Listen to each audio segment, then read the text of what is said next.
Hey guys, it's IS15 with another video this time, and I had to stop recording for a little. Well, I was trying to record this for like 4 seconds, and then I realized that I still have my earbuds on, and you also know my weird audio kind of sound to it. But we're back with another reaction video, and finally we're gonna be doing a Death Battle reaction video. So I have been literally holding back on Death Battles for a while because I've been wanting to do reactions of it. Heck, even live reactions. I was trying to do that with Hulk vs. Broly, which but I didn't. Well, again, some stuff happened and stuff like that, and I wasn't able to watch it, like I said. And yeah, I basically now have a whole backlog. I have a whole unfinished things of Death Battles that I haven't watched yet. Now, none of these I've watched yet. That's because I've been holding back on it. The only thing I've been really doing is skipping to the end and seeing what's the next one. You know, the next episode of Death Battle, as far as that goes. So yeah, there was tons of the new ones. There was tons of the older one. There's tons of this season. There's tons of a little bit of last season I still need to do. And yeah, I'm gonna do reaction videos of it. So I'm just, and sorry for the weird kind of angle and me trying to get this on here, because again, I'm just trying to find a way where it's not, where I'm not where it's like this and stuff like that. But I'm gonna keep it like this for a little bit, and so you can at least just see my face and stuff like that. But yeah, I have a whole back on. So today we are gonna be doing a reaction of the more recent one, and that is Steven Universe versus Star Butterfly, which that's something I'm just kind of okay and with this, because I like both of these shows. I will say Star, and actually both of these shows, come to think of both of these shows, we were I don't think they had really good endings of the show, including with Steven Universe Future. I think that's what his sequel one was called. I can't really remember, because I don't think I kept up with. I think I kind of fell out of Steven Universe a little bit. And same thing with Star versus the Forces of Evil. Yeah, just something that's just been. I've been dropping out. I've kind of dropped out of cartoons for a little bit until Owl House and Amphibia came around. And yeah, but that's pretty much it. Now let's just. I don't want to go any longer for this, because I need to be going to the gym again. So let's just move on with the video. Let's just move on to the reaction itself, and let's go. This episode of Death Battle is sponsored by Full Sail. Full Sail University offers associate's, bachelor's, and master's degrees designed for the world of filmmaking, music, gaming, art, and tech. Yeah, I know about that place, because that's where NXT was. Of course, it changed to just being Performance Center because of the pandemic and Full Sail grads have gone on to do big things, mixing hit records, working on major films, winning awards, and more. And alumni are I have the volume turned down a bit, because you guys can hear it with my earbuds on. To learn about Full It's Sail these types of earbuds, that's one thing. Scholarship opportunities. Visit fullsail.edu/deathbattle. That's fullsail.edu/deathbattle. Okay, let's go on with the video itself.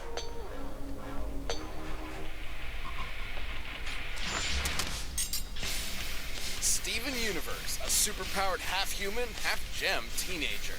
And Star Butterfly, wild child princess from another dimension. Yep. They both struggled with their responsibilities to save the world, but when pitted against each other, whose heroics will triumph? He's Wiz Yeah, of course, and it's our job to spoilers. analyze their weapons, armor, and skills to find out who would win a death battle. I'm already liking to look at this. The Diamond Yeah, of 10 Authority years. was an alien superpower set on conquering the universe for their own gain. There literally diamonds. Yep. Like shiny alien rock people. As the most powerful of the gems, the diamonds led armies of lesser gems, including pearls, amethysts, and others, to prepare planets for destruction by the Authority. These armies were trusted to obey. But they had an enemy rock person, Rose Quartz. She'd been living on Earth and really liked the place, so she was leading her own group of gems in rebellion, the Crystal Gems. To which the 3 diamonds of the Authority responded by trying to destroy every gem left on Earth.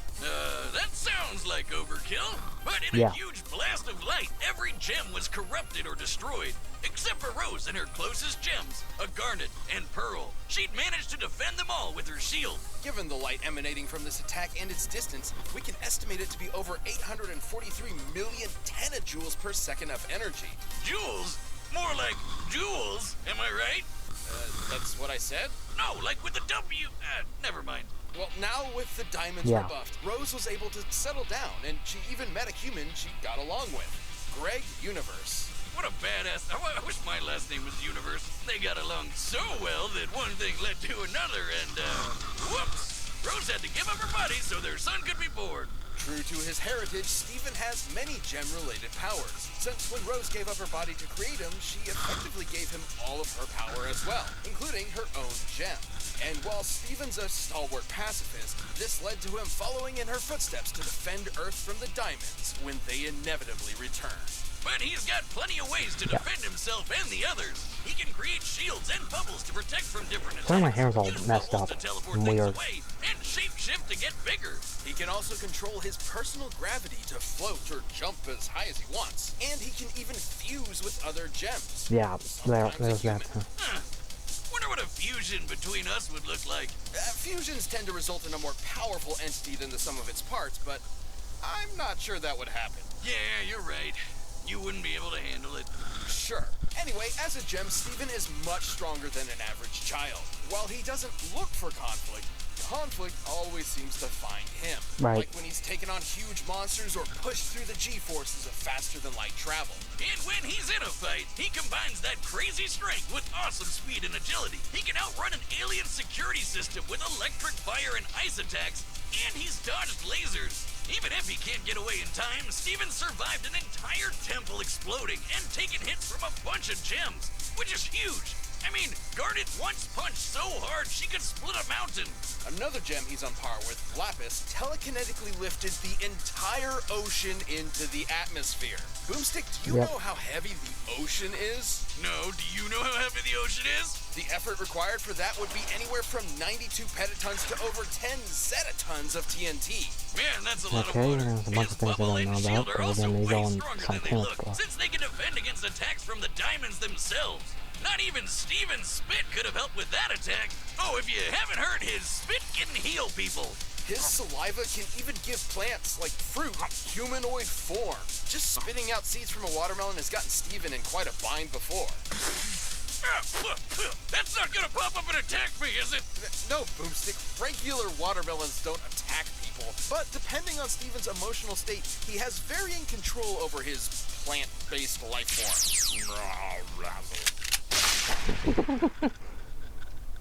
You gonna eat that?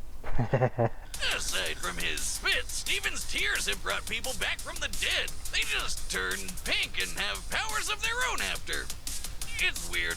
Despite not being one to pursue conflict, Steven's been stuck for a while making the best of carrying on Rose's duty. So his kindness and feelings of responsibility for those around him push him to use those healing abilities whenever he can. He can even mend himself with accelerated healing that lets him fix fractures and minor injuries nearly immediately.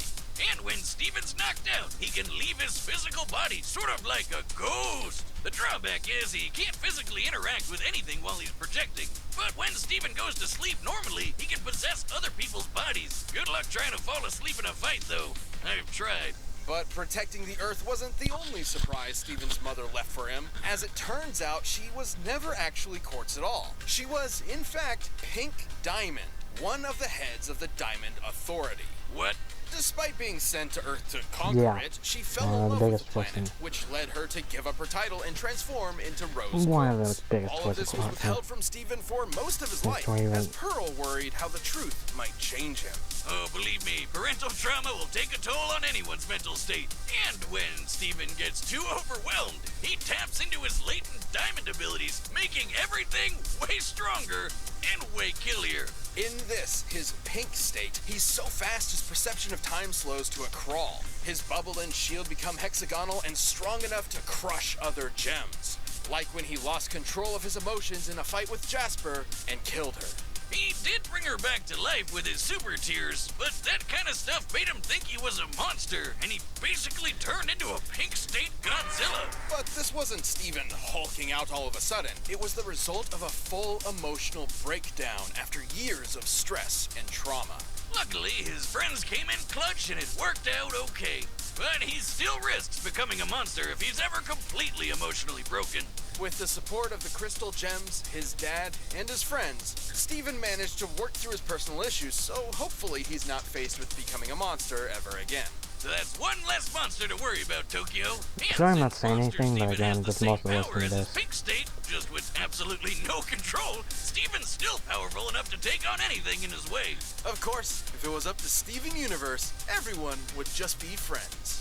Garnet, Amethyst, and Pearl, and Steven! There we go. When Marco met the new exchange student at his school, he thought he was just making a new friend from a different place. And he definitely didn't think she'd be a magical princess who'd drag him along for all of her crazy adventures.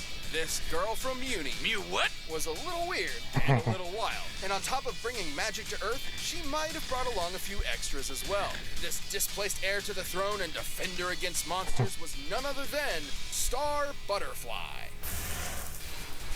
She may have been backed up by generations of magic users before her and super strong in her own right, but Star wasn't the perfect princess. She would have been sent to the terrifying and personality-draining St. Olga's School for Wayward Princesses, but luckily, Star's parents took one look at that place and decided, no way, she's going to Earth instead. You know, Earth really isn't the best place for her to be practicing magic. We're not used to people casually casting spells here.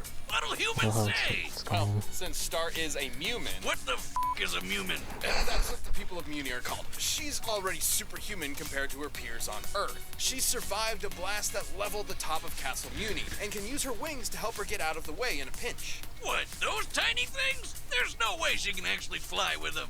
At least she can make a bubble around herself to defend against attacks. Her butterfly heritage also grants her the Magic Instruction Book. This spell book is incredibly important, as it contains spells created by all the magical rulers of Muni that came before her. And she creates her own spells too, like Cupcake Blast, which fires a beam filled with cupcakes. Okay, half of these spells don't make any sense. Jelly bean hallucination mist? Starfish tsunami? What the hell are these names? I want a jelly bean hallucination mist. I feel like you'd pay for that at like a high-end sauna. Well, they're kind of self-explanatory. Creating her own spells does mean they can pretty much be anything. Take one of her summons, for example, which are effectively creatures reliant on magic to survive. So what happens when you combine unicorns, stampedes, and war? Oh, I know this one! Warnicorn Stampede! Now I get where Spider with a top hat came from. That spider's one of Star's self-professed most powerful summons, with his own minigun to boot. So naturally, she can kick monsters' butts with her spells thanks to her magical wand. But she better watch out, because a lot of those monsters want to use it for themselves. Her wand combined with her training means she has some incredible destructive power. She's blasted apart walls, temples, and a throne room. Her mother even said her wand could blow up a universe, and one of her ancestors did exactly that. Yeah, Star's ancestor Skywind wanted to make something explode one day. So, why not an entire dimension? And remember that book we mentioned earlier? Skywind recorded her experience specifically so her successors would know what to do if they also wanted to destroy a dimension. So Star should be able to do this, since she's known to be an incredibly strong princess on top of being the heir to the Butterfly Spellbook. Speaking of destroying things, her thermonuclear butterfly blast has wrecked a house. And according to Star, her mega explosive crystal laser is powerful enough to obliterate planets. But she just likes to use it to play with cats like a laser pointer. Star has spells for more than just destruction, though, like her Bunny Rabbit Blast, which she's used to catch up to cars. And one of the monsters she's fought, Meteora, has deflected lightning. Being able to fight on par with Meteora means Star's able to reach speeds over Mach 1000. But if all that wasn't enough for you, once Star went through puberty, Oh, you gotta be kidding me.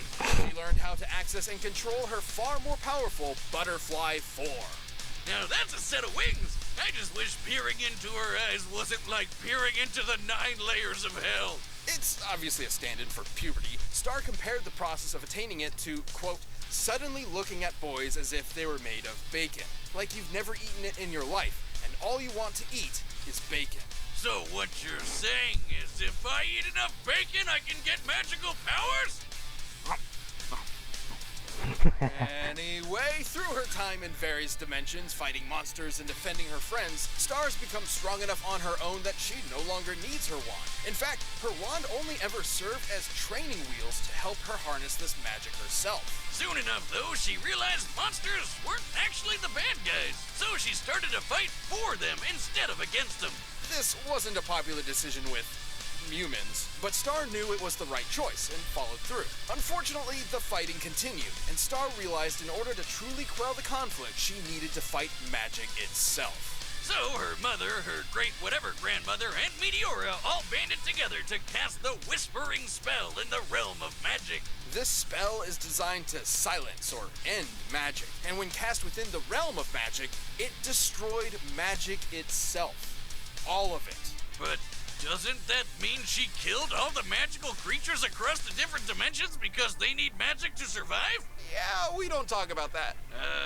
Yeah. After destroying magic and every magical creature in existence, Star was finally able to bring peace to Muni. Star had a lot of growing up to do when she was sent to Earth, but she learned to control her powers and led her country to peace. Mostly. Now, she's truly grown from her chrysalis into a butterfly. Who's ready for a bloody, bloody bloodbath? All right, the combatant star is set. We've run the data through all possibilities. But before we do, it's time to talk about our sponsors. Okay, I'm just gonna cut off our bits. And it's now... Okay, here we go.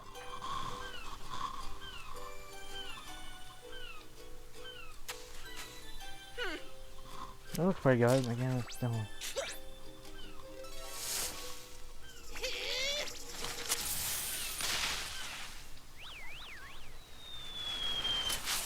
Oh no! What happened? Wait, sorry. Wait, I can fix it.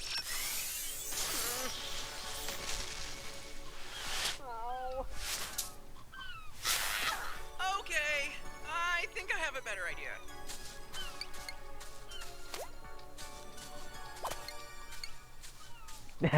Wow. Grumpy much. I'll cheer you up. Cupcake blast! Huh? Stop, please? And this is how the fight starts.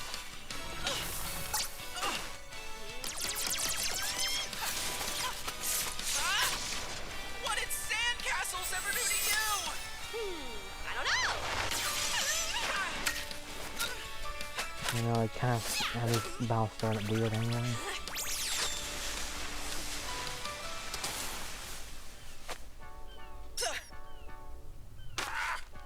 It's all right.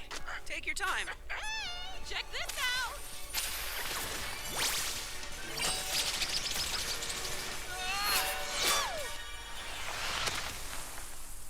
Ow. Huh? Here we go. What's wrong?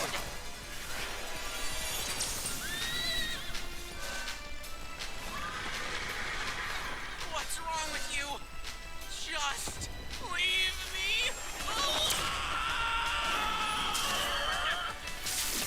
Oh boy.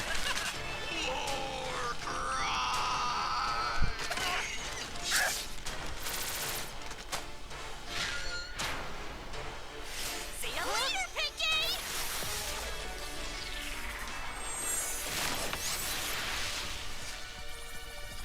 Whoa! That's neat!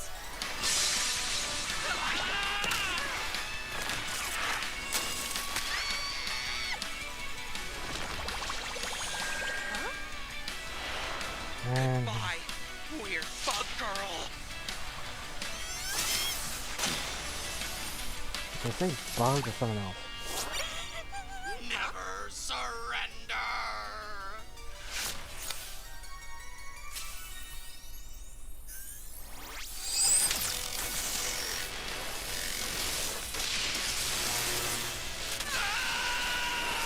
Whoa.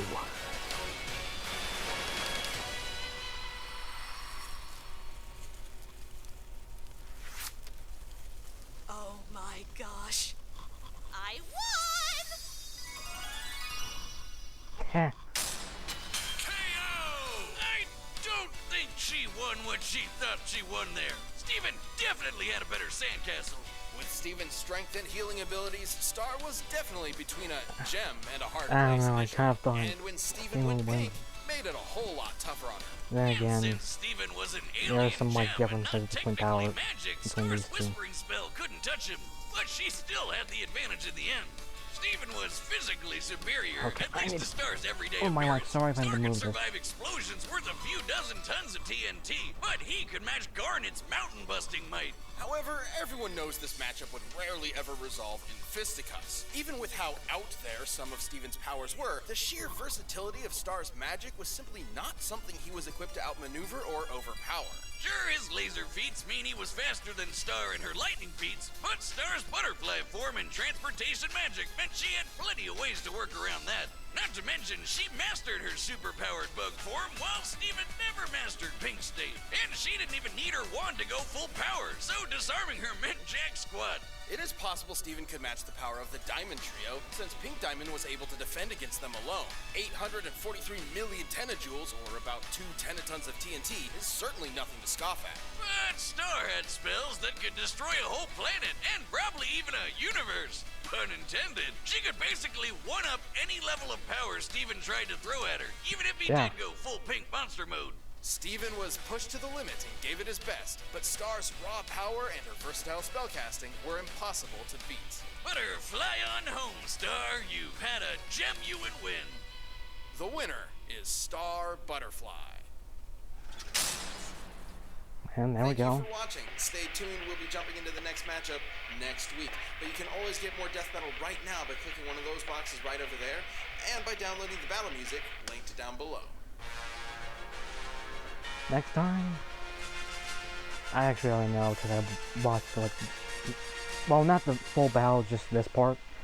Ling versus Cloud. Didn't we have that already? Is this like the second time we're going? I'm confused.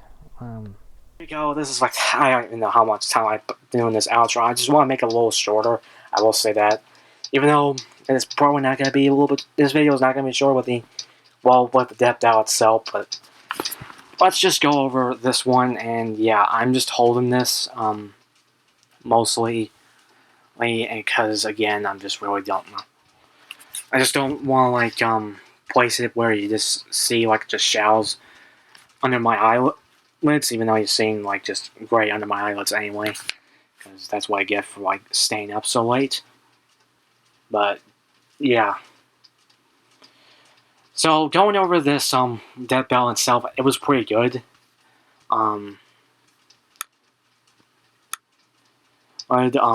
Like I said, and as far as like if this was like one-sided, it kind of was, because again, Steven never really he mastered his pink form or pink state or something on the lines of that, whatever it's called.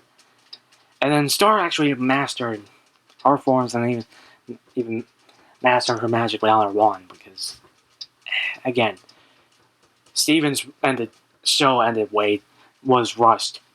You guys can even agree with that. And honestly, when Star's show, Star Wars: The Force of Evil had 4 seasons.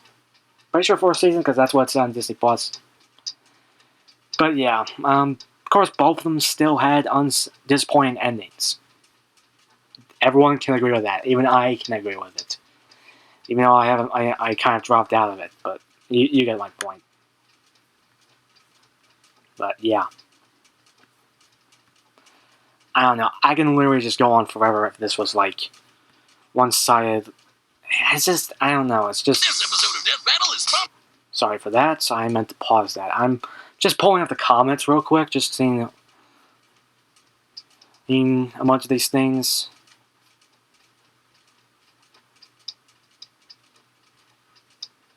I don't know. It's just.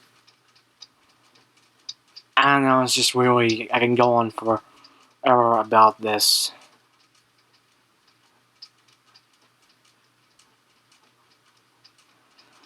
But I don't know. I can't really go on forever about. I really can't go on forever. I need to get up to the gym and everything. It's already 6:23 by the time I'm doing this part.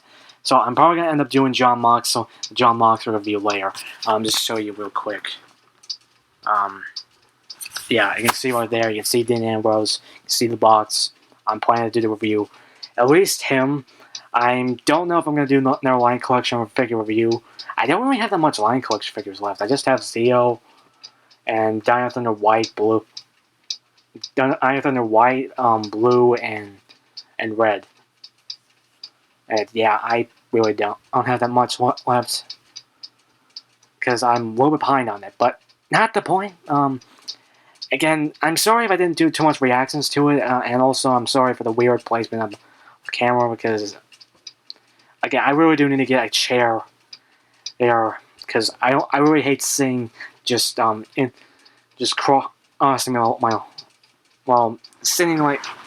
crisscross applesauce and everything like that because it just my legs just end up falling asleep and everything.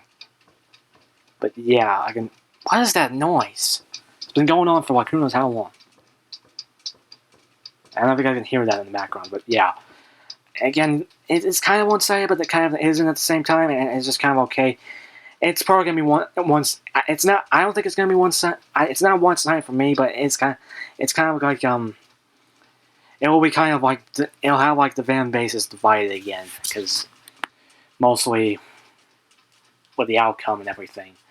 People are always going to talk with it, complain about the outcome, like with the Weiss Death Battle that they had a while ago. I don't even know how long, maybe a few years ago. And then a few other things. Even Ben 10 versus Green Lantern, that one was literally... That one I literally thought Ben should have won. Ben should have won that fight, but I don't know. They also had a weird start for the battle, but again... And they kind of had it, and also just the way both of these shows are, like, a little goofy at sometimes. I will say that now. But yeah, besides that, I have, like I said, that's mostly it. I'm going on to the next step battle, Link versus Cloud. Yeah, they have actually looked it up, and then they actually had that fight already back in 2012. And yeah. Like I said, I'm going to probably react to that and probably do a live reaction to it. I have a whole backlog of Death Battles too, including the more recent ones. Going back after the one after I did with Kakashi versus Obi-Wan. And I don't want to go any longer than this because I'm already going to go longer with this video. So that's it. Remember to like this video, comment down below what you guys think of this reaction, what do you think of this Death Battle in general. Do you think Steven should win? Are you okay with Star winning? Remember to subscribe, tap the little bell, more videos coming soon. Like I said, reaction of John Mox. Well, review of John Mox will be coming, and more videos coming soon. And this is I-15. We're kicking out of here.